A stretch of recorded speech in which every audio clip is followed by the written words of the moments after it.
আত্মহত্যা নে পৰিকল্পিত হত্যা শংকৰদেৱ শিশু নিকেতন ঢকুৱাখানাৰ প্ৰধান আচাৰ্য বনমালী সোঁতৰ আত্মহনন এক মৰ্মান্তিক ঘটনাই শোকাচন্ন কৰি গ'ল ঢকুৱাখানা। ঢকুৱাখানাৰ এগৰাকী সৰল মনা বিনয়ী শিক্ষাবিদ শংকৰদেৱ শিশু নিকেতন ঢকুৱাখানাৰ প্ৰতিষ্ঠাপক আচাৰ্য বৰ্তমানৰ প্ৰধানাচাৰ্য বনমালী সোঁতে বাছি ল'লে আত্মহননৰ দৰে চৰম পন্থা। ঢকুৱাখানা সদৰ থানাৰ অন্তৰ্গত ঘাঁহিগাঁও নিবাসী বিষ্ট ফাঁকী শিক্ষাৰ্থীৰ সৈতে শুক্ৰবাৰে দুপৰীয়া নিজা বাসগৃহত চিপ লৈ আত্মহত্যা কৰে। মৃত্যুৰ সময়ত সৈতে মাতৃ পত্নী সন্তান আৰু অজস্ৰ গুণমুগ্ধক ইহ সংসাৰত এৰি থৈ যায়।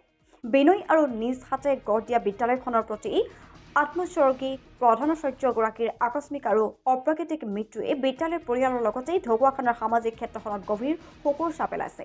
ইপিনে শিক্ষাগুৰুগৰাকীৰ আত্মহত্যাৰ কাৰণ সন্দৰ্ভত বাস্তৱ সত্য পোহৰলৈ অহা নাই যদিও প্ৰধানাচাৰ্যগৰাকীয়ে অব্যক্ত মানসিক চাপ, সামাজিক গ্লানিৰ বোজা আৰু বিত্তীয় অনিয়মৰ অৱজহৰ বোজা সহিব নোৱাৰি এনে চৰম পন্থা ল'লে বুলিও ঢকুৱাখানাৰ হাতে বাটেই ব্যাপক চৰ্চা চলিছে।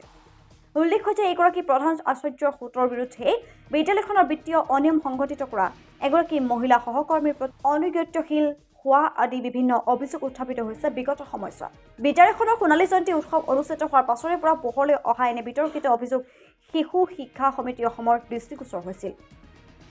বিদ্যালয়খনৰ অভ্যন্তৰত সংঘটিত এই স্পৰ্শকাতৰ বিষয় সন্দৰ্ভত শিশু শিক্ষা সমিতিৰ অসমে ৩জনীয়া এটা গোট বিদ্যালয়খনলৈ প্ৰেৰণ কৰিছিল ২৯ নৱেম্বৰত। গোটেই বিদ্যালয়ৰ শিক্ষক কৰ্মচাৰী অভিভাৱকসকলৰ লগত আলোচনা কৰি ৰাওনা হৈছিল। ইয়াৰ উপৰিও গোটৰ পৰামৰ্শ মতে সোঁতে প্ৰধানাচাৰ্য পদৰ প্ৰায় এক মাহৰ ছুটী লৈ যদুমণি বৰুৱাক ভাৰপ্ৰাপ্ত প্ৰধান আচাৰ্যৰ দায়িত্ব অৰ্পণেৰে বিদ্যালয়খনৰ পৰিচালনা কৰি আহিছিল। সমান্তৰালভাৱে গোটে ডক্টৰ গিৰীন গগৈ সভাপতি, প্ৰফুল্ল চুতীয়া সম্পাদক আৰু মানস নেওগ, মীনা হাজৰিকা, বিজয় বৰুৱা আৰু যদুমণি বৰুৱাক সদস্য হিচাপে লৈ এখন তদৰ্থ সমিতি গঠন কৰিছিল। পৰামৰ্শ ভিত্তিতে তদৰ্থ সমিতিৰ তদন্ত চলি থকাৰ সময়তে শুক্ৰবাৰে নিজা ঘৰতে আত্মহত্যা কৰে। অৱশ্যে ঢকুৱাখানা আৰক্ষীৰ তদন্তৰ পাছত এই অভিযোগৰ সত্যতা পোহৰলৈ আহিব। এই আত্মহত্যা সাধাৰণ আত্মহত্যা হিচাপে নলৈ এক সুবিধাভোগী চক্ৰ পৰিকল্পিত হত্যা বুলি অভিহিত কৰি পৰিয়াল আৰু শুভাকাংক্ষী ৰাইজে আৰক্ষীক সঠিক আৰু নিৰপেক্ষ তদন্ত কৰাৰ দাবী জনাইছে। ঢকুৱাখানা সমজিলা প্ৰশাসনকো এগৰাকী অমায়িক শিক্ষাগুৰুক আত্মহত্যা কৰিবলৈ বাধ্য কৰা সামাজিক ব্যাধিস্বৰূপ মাষ্টাৰমাইণ্ড চিনাক্ত কৰাৰ বাবে এক দণ্ডাধীশ পৰ্যায়ৰ তদন্তৰ দাবী কৰিছে। উল্লেখযোগ্য যে ঢকুৱাখানা আৰক্ষী শিক্ষাগুৰুগৰাকীৰ এখন ডায়েৰী জব্দ কৰি মৃতদেহ মৰণোত্তৰ পৰীক্ষাৰ বাবে লখিমপুৰ চিকিৎসা মহাবিদ্যালয় হস্পিটেললৈ প্ৰেৰণ কৰাৰ ব্যৱস্থা গ্ৰহণ কৰিছে। আমি বৰ দুখিত হৈছোঁ। নিকেতনৰ প্ৰধান আচাৰ্য আজি এই ঘটনাটো কৰাৰ কাৰণে মই ৰাতিপুৱা আহিছোঁ তেখেতলোকৰ ঘৰলৈ। মই ওপৰত ধান দিছোঁ, তেওঁ মোৰ লগত কথা পাতিছে, মোক সুধিছে পুতলি এইখিনি বহুৱা ধান নেকি? মই বোলো হয় দাদা, এইখিনি বহুৱা ধান। তেওঁ খুব মনটো মাৰি আছে। মানুহগৰাকীয়ে গম পাইছে তেওঁ বোলে যোৱা ৰাতি একেবাৰে শোৱা নাই, ধপধপাইছে, বাহিৰলৈ অহা যোৱা কৰি আছে। তথাপিতো বৌয়ে চাই আছিলে। খন্তেকৰ কাৰণে তেওঁ দোকানলৈ গৈছিলে, তেনেকুৱা মুহূৰ্ততে আহি পাইছেহি। তেওঁ তেনেকুৱা এটা ঘটনা ঘটিলে। আমি মমাহত হৈছোঁ, আমি খুব দুখ পাইছোঁ। আমাৰ ষ্টুডেণ্ট আমি তাত দিছোঁ তেওঁ আশাত। আজি তেওঁ প্ৰেছাৰ পাইছে স্কুলৰ পৰা। কোনে এই বদনামটো দিলে আৰু তেওঁ কোনে বেনাৰখন আহিলে, বেনাৰ অহাজনক আমাক লাগিব। আৰু তেওঁ এই পৰিয়ালটো তেখেতৰ এটা সন্তান বহুত আশাৰে তেওঁ ডিব্ৰুগড়ত পঢ়াইছে।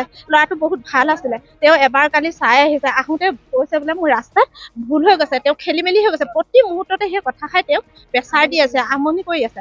তেওঁ আহি লৈ পেলানি ঘৰত একেৰাহে মনটো মাৰি জুপুকা মাৰি আছে। আমি সুধিবলৈও বেয়া পাইছোঁ, কেলে ডাঙৰ মানুহৰ কথা আমি কিবা এটা কৈ দিম, দাদাই আমাক সন্মান কৰে, আমি বোৱাৰী তেখেতৰ। তেওঁ ডাইৰেক্ট লিখিছে, স্কুলৰ যিজনে লিখিছে তেওঁ লিখিছে যে তেওঁ পৰকীয়া প্ৰেমত পৰিছে বুলি। কিহত প্ৰমাণ আছে? আমাক প্ৰমাণ লাগে। আৰু তেওঁ এই পৰিয়াল পোহপাল কোনে দিব? আৰু দাদাই সেই স্কুলখন, মই নিজে সেই ওচৰ কলেজ এখনত পঢ়িছোঁ, তেতিয়া দেখিছোঁ বাঁহৰ এটা সৰু ঘৰত দাদাই প্ৰথম স্কুলখন স্থাপন কৰিছে। স্থাপন কৰোঁতে বাহিৰত এটা চালি এখন আছে। আমি গাৰ্লছ কলেজলৈ যাওঁতে ইমান পানীত যাওঁতে মোৰ নিচিনা 10জনী ছোৱালীয়ে ক'ব আজি বোৱাৰী, তেওঁলোকো ক'ৰবাত আছে, যদি মোক দেখে তেখেতলোকে ক'ব প্ৰধানৰ স্কুলৰ আমি ফ্ৰণ্টত চাইকেল থৈ আমি তালৈ অহা যোৱা কৰোঁ। দাদাই তেনেকুৱা স্থলত তেনেকুৱাকৈ স্থাপন কৰি আজি বিল্ডিং বনালে। বিল্ডিং বনাই কোনোবাই কিবা এটা ওপৰৰ প্ৰমোচন নোপোৱাৰ কাৰণে দাদাক মিছা অপবাদ দি তেওঁক এইটো কাম কৰিবলৈ ষড়যন্ত্ৰ নকৰি এনেকুৱা কৰিলে। আমি খুব দুখ পাইছোঁ। এই ঘটনাটো ওপৰৰ জনে সকলোৱে বিচাৰ কৰা প্ৰতিজন নিকেতনৰ প্ৰধান আচাৰ্য ওলাই আহক আজি তেওঁক কৈছে কাইলৈ বেলেগ এজনক কৰিব আমি যদি প্ৰকৃত মাতৃ হওঁ আমাৰ নিচিনা 10 গৰাকী এনেকৈ ওলাই ক'বলৈ সাহস কৰক ভয় নকৰিব কোনো ভয় সঁচাটো বিচাৰ লাগে তেওঁক কিয় মিছা অপবাদ দিব তেওঁক কেলে এনেকৈ কৰিব তেখেত বহুত মাৰ্জিত বহুত নিমাখি তেওঁ এখন মিটিঙত থিয় হোৱাৰ লগে লগে চবই গান হিয়ৰি যায় তেওঁ সঁচা কথা কয় তেওঁ সঁচাকৈ মৰি গৈছে তেওঁ প্ৰমাণ এইটোৱে দি থৈ গৈছে যে চাওক আপোনালোকে মোক মিছা অপবাদ দিছে এগৰাকী আচাৰ্য গৰাকীও যিগৰাকী বদনাম দিছে তেওঁ শান্তিত থাকিবলৈ পোৱা নাই বুলি আমি ভাবিছো তেওঁ এগৰাকী বিবাহিতা মাতৃ তেওঁ এগৰাকী সন্তান আছে তেওঁকো চাগে হাজবেণ্ডে প্ৰেছাৰ দিছে মিছা অপবাদ তোমাক যদি মিছা হৈছে কেলে তোমাক এনেকুৱা বদনাম দিব সেইকাৰণে আমি এনেকুৱা কথাৰ কাৰণে আমি মোৰ ল'ৰাটো তাতে পঢ়ি আছে চাওক আপোনালোকে মোৰ ল'ৰাটো পঢ়ি আছে দিছে মই দেখাত কৈছো তুমি এখন নাচাবা কাৰণ তোমালোকে এখন চাবলগীয়া নহয় মই যোৱা দেওবাৰে মিটিং দিছিলে মই যাম বুলি আছিলো কিন্তু মই মোৰ ঘৰুৱা অকমান অসুবিধাৰ কাৰণে মই যাব নোৱাৰিলো কিন্তু মোক তেখেতৰ মোৰ বেলেগ কেইবাগৰাকী মাতৃয়ে মোলৈ ফোন কৰিছে বুলি এনেকে আচাৰ্যক যে এনেকুৱা কৰিছে বেনাৰ দিছে তোমালোকে যাবা নি মই বোলো মোৰ এনেকুৱা হ'ল যাম মই পাছৰ মিটিঙত যাম আৰু মই ফোন কৰিছো আপোনালোকে মিছাকে এনেকুৱা বদনাম কেতিয়াও নিদিব দাদা বিৰাট হীনমন্য ভুগিছে আমাৰ ল'ৰাক বাটত দেখিলে তেওঁ কয় আহা ভাস্কৰ আহা তোমাক মই লৈ যাওঁ মোৰ ল'ৰা এতিয়া কান্দিছে বলিয়া নিচিনা হৈ গৈছে সকলৰ বিষয়ে জানে নেকি যিসকল ব্যক্তিয়ে তেওঁৰ বিষয়ে মিছা অপবাদ আপোনালোকে এই 18জন ব্যক্তি চাই লওক এই হবশ্ৰী মঞ্জু গগৈ শ্ৰীজা নৱনীতা গগৈ পুৰুষ গগৈ পিয়ৰাম ফুকন প্ৰফুল্ল শৰ্মা ৰবীন দত্ত অচ্যুত কামাখ্যা ভৰালী প্ৰণৱ বৰপাত্ৰ গোহাঁই হিৰণ্য বৰগোহাঁই তৰুণ চেতিয়া যোগেশ বৰুৱা মৃদুল চুতীয়া নৱ কোঁৱৰ বিষ্ণু চুতীয়া কুমুদ বৰুৱা পুতুল শৰ্মা জিন্দু গগৈ তেওঁলোকে ইয়াত লিখিছে বৰ্তমানৰ শংকৰদেৱ শিশু নিকেতনৰ প্ৰধান আচাৰ্য আৰু সহকৰ্মীৰ মাজত চলি থকা অবৈধ সম্পৰ্কৰ বিষয়ে আলোচনা এইটো কম ডাঙৰ কথা নেকি ছাত্ৰ ছাত্ৰীৰ হাতত অপেন বিলাইছে এই অপেন বিলাই অবৈধ সম্পৰ্কটো সৰু ল'ৰা ছোৱালীক আপুনি আমি কি বুলি উত্তৰ দিম এইটো এটা চলপ প্ৰয়োজন হয় নহয় তেখেতক ডিপ্ৰেশ্যনত ভুগোৱা হ'ল নাই এইখিনি আমাক বিচাৰ লাগিব এইখিনি বিচাৰ লাগিব এজন প্ৰতিষ্ঠিত মানুহক এনেধৰণে ডিপ্ৰেশ্যনত ভুগোৱাৰ কোনো অথৰিটি নাই